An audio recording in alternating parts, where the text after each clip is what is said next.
और वहीं इसी बीच बड़ी अपडेट आ रही है युद्ध क्षेत्र से, जहां पर जिस तरीके से ड्रोन अटैक को हमला किया गया था आईडीएफ की तरफ से, अब हिजबुल्लाह के ड्रोन अटैक पर बड़ा दावा किया गया है। हाइफा शहर पर हिजबुल्लाह ने 55 रॉकेट दागे। आईडीएफ का कहना है उत्तरी इजराइल के हाइफा शहर पर ड्रोन हमला जहां किया गया है।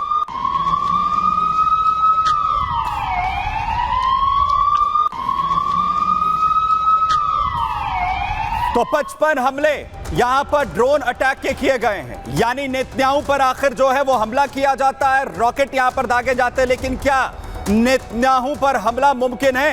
कितनी सुरक्षा है नेतन्याहू की? दरअसल नेतन्याहू का जो सुरक्षा किला है उसे भेदना आसान नहीं। जमीन से लेकर आसमान तक सुरक्षा एजेंसियां लगातार नेतन्याहू के लिए, उनकी सुरक्षा के लिए पहरा देती। नेतन्याहू के घर के आसपास कड़ा पहरा रहता है और कई किलोमीटर तक परिंदा भी पर नेतन्याहू के घर के आसपास नहीं मार सकता। नेतन्याहू की सुरक्षा में स्पेशल फोर्स के कमांडोज को तैनात किया जाता है। किसी भी हमले को इजरायली कमांडोज नाकाम कर सकते हैं। वहीं खतरे के वक्त नेतन्याहू को सुरक्षित बंकर में पहुंचा दिया जाता है। नेतन्याहू के बंकर पर मिसाइल हो या कोई भी बम, उसका असर नहीं सकता। और एक और बड़ी अपडेट आ रही है क्षेत्र से, दक्षिणी लेबनान से आ रही है। आईडीएफ ने ग्राउंड ऑपरेशन तेज कर दिए। नेतन्याहू पर हमला होता है और उसके बाद दूसरी तरफ दक्षिणी लेबनान में आईडीएफ ग्राउंड ऑपरेशन तेज करती हुई नजर आ रही है। एक के बाद एक हमले यहां पर किए गए। बमबारी में हिजबुल्लाह का जो हथियार डिपो लगातार चल रहा है, जहां पर बमबारी में हिजबुल्लाह का जो हथियार डिपो है उसे तबाह कर दिया गया। हिजबुल्लाह ने स्कूल में हथियार यहां छिपाए थे, जिसे टारगेट यहां किया गया है।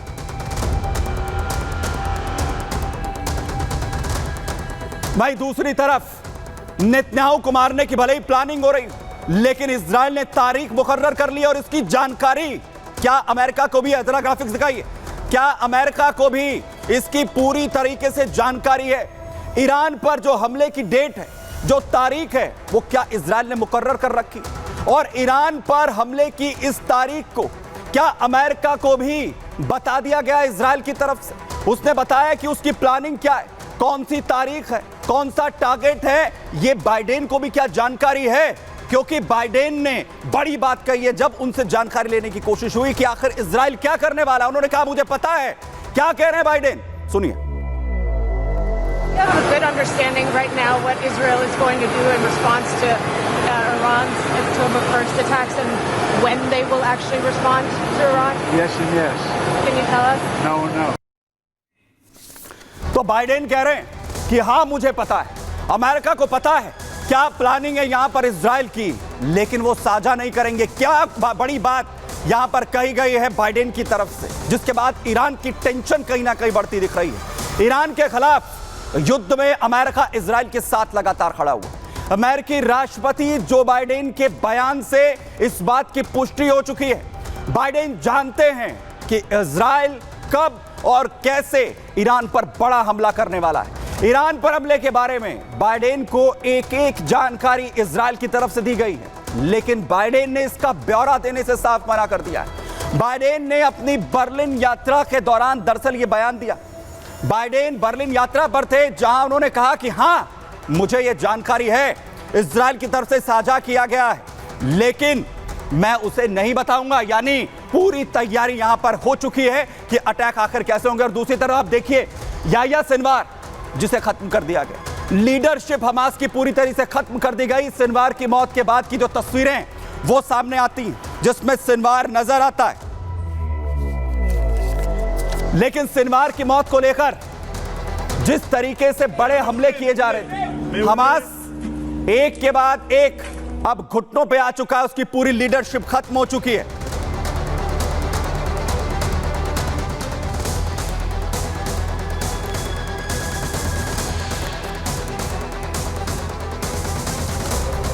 तो टारगेट लगातार किए जा रहे थे और सिनवार को भी मौत के घाट उतार दिया गया।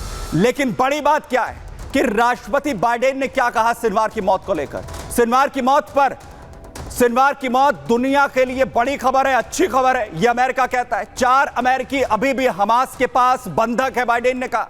वहीं बंधक संकट के लिए सिनवार जिम्मेदार था। वहीं इजराइल को हमास को खत्म करने का जो अधिकार है, जिस तरीके के हमले लगातार जो है वो किए गए, सिनवार को मौत के घाट उतार दिया गया। क्या कहा बाइडेन ने सिनवार की मौत को लेकर, सुनिए जरा। हमास नेता याह्या सिनवार की मौत हो गई है। डीएनए परीक्षण से पुष्टि हो गई है।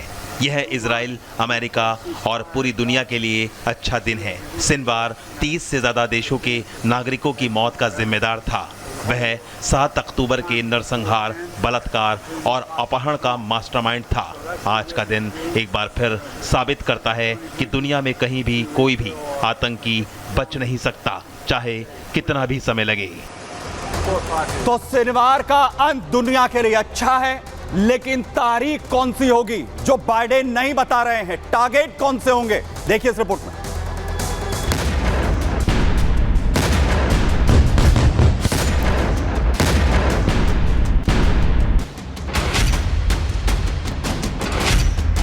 एक तरफ इजराइल ने ईरान की प्रॉक्सी हिजबुल्ला और हमास की टॉप लीडरशिप बारी बारी से खत्म कर दी है, तो दूसरी तरफ बाइडेन ने बड़ा बयान देकर ईरान की टेंशन भी बढ़ा दी है।